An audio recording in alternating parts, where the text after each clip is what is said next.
Thinking Fast and Slow by Daniel Kahneman. Chapter 33, Reversals. We begin with an experiment. Determine how much money to award a victim of a violent crime. A group is divided into two and asked to consider two scenarios. 1. A customer walks into a convenience store and is injured by a gunshot during a robbery attempt. It is a store he visits regularly. Determine the compensation. In 2, the customer discovers that his regular store is closed and he goes to a different one where they are injured by a gunshot during a robbery attempt. Determine the compensation. The evaluation is conducted in different ways to both groups. A joint evaluation is where both scenarios are presented at the same time. A single evaluation is where only one scenario is presented.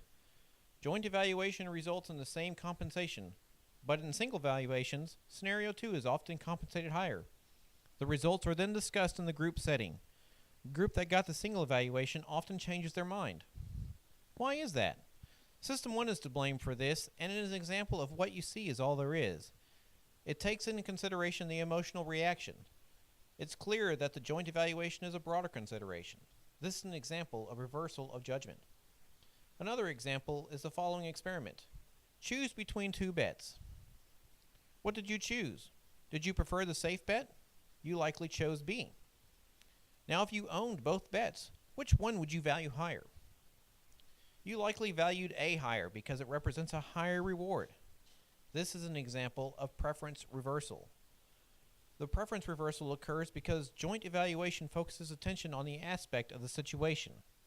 The emotional reaction of System 1 are much more likely to determine a single evaluation. The comparison that occurs in joint evaluation always involves a more careful and effortful assessment, which it calls for System 2. Single and joint evaluations are not always inconsistent. Our world is broken into categories for which we have norms. Categories like 6-year-olds and tables. System 1 automatically retrieves relevant norm. Judgment and preference are coherent within categories, but potentially incoherent when the objects that they are evaluating belong in different categories. Category examples include apples and peaches, steaks and stew, but not steaks and apple. There is no stable answer for the comparison between those two. Here's another example. You ask for a donation to save dolphins. System 1 automatically recalls memories about dolphins, and you use those to determine a dollar amount you're willing to contribute based on your attitude towards dolphins. But then later, you're asked about donating to a cause to help victims of skin cancer by providing a free medical checkup to threatened groups like farmers. Farmers and dolphins fall into different categories. You may have a much stronger feeling for dolphins, but a cause to help extend farmers' lives will usually take preference. Rationality is generally served by a broader and more comprehensive frames, and a joint evaluation is obviously broader than a single evaluation. But you should be wary of a joint evaluation that involves someone who controls what you want and has a vested interest in what you choose. There is a presumption that comparative judgment, which necessarily involves System 2, is more likely to be stable than single evaluations, which often reflect the intensity of emotional responses of System 1. Chapter 34, Frames and Reversals. Italy and France competed in the 2006 World Cup. What is the meaning of the following statements? Italy won. France lost. Meaning, as determined by logical reasoning, says they are the same statement. But meaning, defined by what is represented by the statements, is different. Winning evokes memories of victories and success. Loss evokes memories of defeat and failure. This is because of how System 1 reacts to the words win and lose. How does emotional framing work? Consider the following bet. Which one would you prefer? Is there any difference? Actually, it's the same bet, but the second is preferred by many because losses evoke stronger feelings than costs. The University of College London conducted an experiment where they recorded brain activity on framing effects. Students were given a series of framing tests to see how their brains reacted to different situations. Here is one example of a test. You were given $50. You have the choice of gambling on a wheel for all of it or nothing, or you can accept a sure outcome. The question is framed in two ways. Do you want to keep $20 or gamble? Or do you want to lose $30 or gamble? Both outcomes are the same, But the terms keep and lose have different meanings according to System 1 and create different framing. The recordings are compared to the replies. 3 areas of the brain showed increased activity depending upon the framing of questions. The amygdala is commonly associated with emotional arousal and most likely active when subjects' choices conform to the frame. The anterior cingulate is commonly associated with conflict and self-control and was most active when subjects did not conform to the framing. The frontal area was also most active when rational subjects were tested. They were least susceptible to framing effects. In this experiment, doctors are asked to choose between a radiation treatment and a surgical procedure. The options on the result are presented in 2 different ways. One, a 1-month survival rate of 90% is defined for the surgical procedure. And in the other, there is a 10% mortality rate in the first month for surgical procedures. Again, framing determined the results. The question is the same, yet doctors preferred surgery when presented with survival rates than when presented with mortality rates. Another framing experiment is called the Asian disease problem. Doctors have the option of selecting 2 programs to combat a disease threat. How would you decide this question? How about if I presented it this other way? As you can see, doctors prefer the sure thing over the gamble when outcomes are positive and reject the sure thing when both outcomes are negative. The framing experiment reveals that risk-averse and risk-seeking preferences are not reality-bound. Preferences between the same object outcomes reversal with different formulations. We must get used to the idea that even important decisions are influenced, if not governed, by System 1. Economist Tom Schilling had the following example in his book Choices and Consequences. A standard tax exemption is allowed for each child. The amount of exemption is independent of the taxpayer's income. He asked his students the following question concerning tax law. 1. Should the child exemption be larger for the rich than for the poor? Or 2. Should the childless poor pay as large a sum as the childless rich? The 2 arguments are the same but have different responses. Students rejected both ideas and were left with a dilemma. If you want the poor to receive the same benefits as in version 1, then you must want the poor to pay the same penalty as being rich in version 2. Again, System 1 is to blame when we are in doubt, because we favor the poor. Simple moral rule does not work reliably. It generates contradictory answers in the same problem, depending upon how the problem is framed. The message about the nature of framing is stark. Framing should not be viewed as an intervention that masks or distorts the underlying preference. In another example of framing presented by Richard Larrick and Jack Soule in Science magazine, consider the following.